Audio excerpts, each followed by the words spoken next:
Hello friends, Heidi here from Rain Country.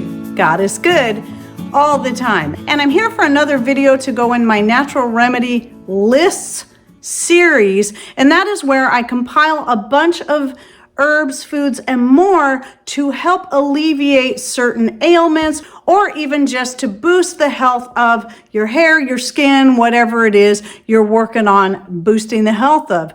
And so today it's about natural diuretics. I get this question quite a bit.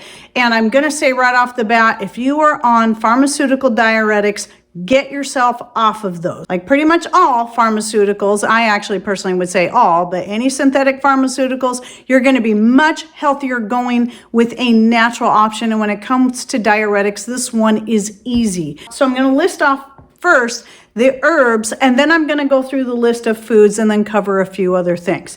Oh, and before I begin, just so you know, I do write, these are one of the things I do take time to type these up, and then along with any written recipes I've done so far, and I put them in one place so that you can just go to the link I'll be providing to that list, open it up, copy and paste, or screenshot it, whatever works. It's free to all. So even though it will take you to Patreon, every post there is free to anyone. And no, you do not have to have a Patreon account to even see it. So everything is public there. So starting off with the herbs, all right, at the top of the list, I put dandelion. Dandelion is one of the easiest ones for most people to get as it tends to grow wild all around our yards. Obviously, you want to look at getting it from the cleanest areas and something that has not been sprayed. And I love dandelions.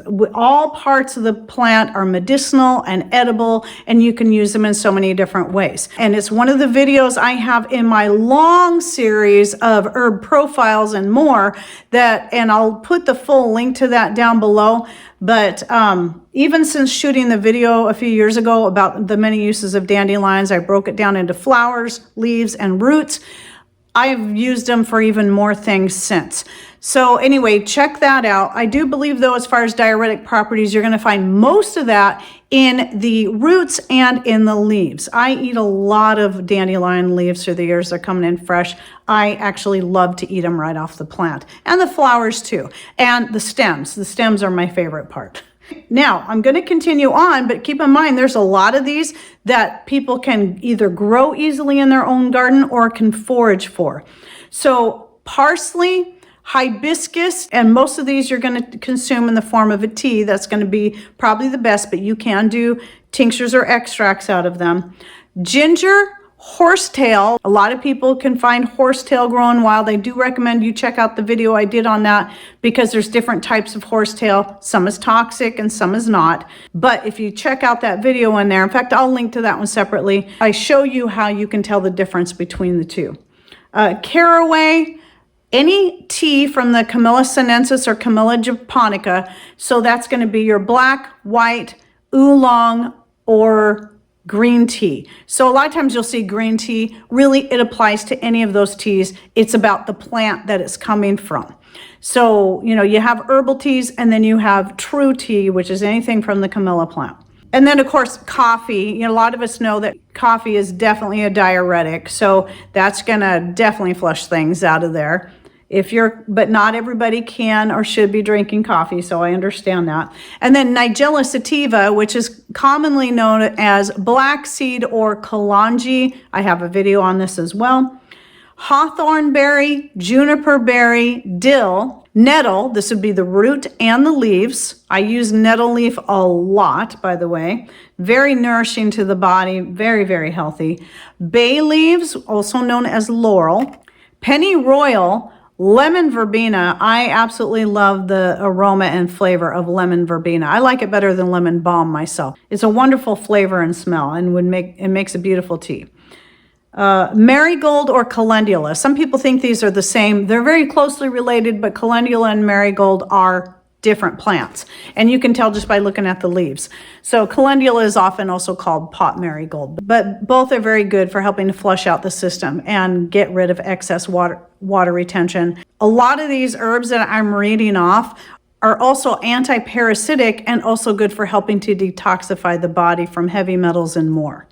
So let's move on to the foods. So we have lemons, celery, garlic, onions, bell peppers, watermelon. I think watermelon, obviously, because you're getting a lot of water when you're eating watermelon.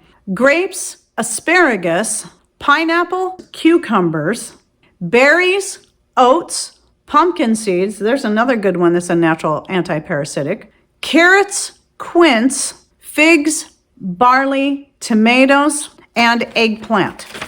And so I mentioned water. Now, drinking teas especially, so if you're taking any of the herbs that I listed and making them into a tea, not only are you getting more liquid into your diet, which, believe it or not, is important if you're retaining water, you're also getting the good herb.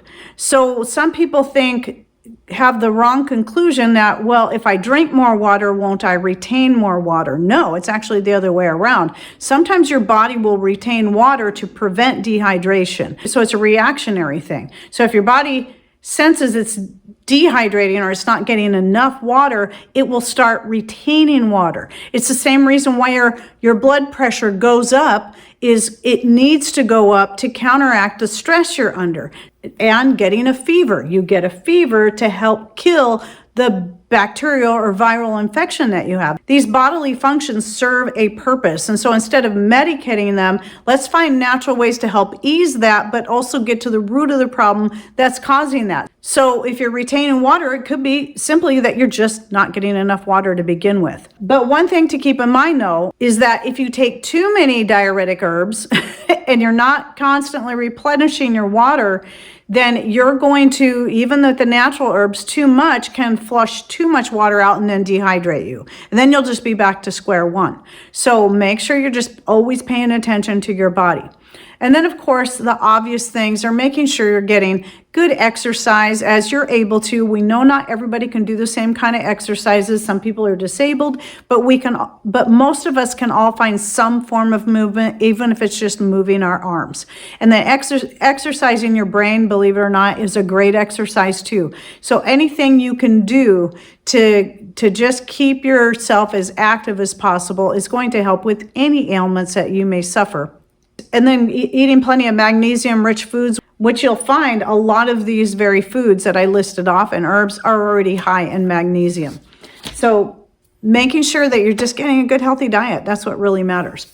All right, so again, don't forget to check out the links I'll be putting down below, including the link to the written list. And by the way, if you ever try to click on the link to a written list and it takes you to a login page, it's because I forgot to cut the edit section off of that link when I pasted it in there. So basically it's trying to take you to my account rather than to the link itself. So just make sure I know that. Sometimes I forget to check because I have to copy and paste it before it publishes, so it automatically puts the edit in there. And then once I put it in there, I try to cut the word edit off of there so it will take you directly to the link. I don't always remember to do that, and I apologize, but just let me know. If it's a while before I get in there, you can always just take that same link, and when you put it in your browser, just make sure you chop the word that says edit at the end off, and then it will take you directly to that link. No login necessary to do that. All right, well, I hope you enjoyed the video and that you'll check out some of the other videos within this series and the other series I'll be putting down below. And please share with us any thoughts, ideas, what kind of herb or food has helped you when you've had a lot of water retention or suffering from edema to help flush out all the excess water, but also stay hydrated. All right, well, thanks for watching. Take care and God bless.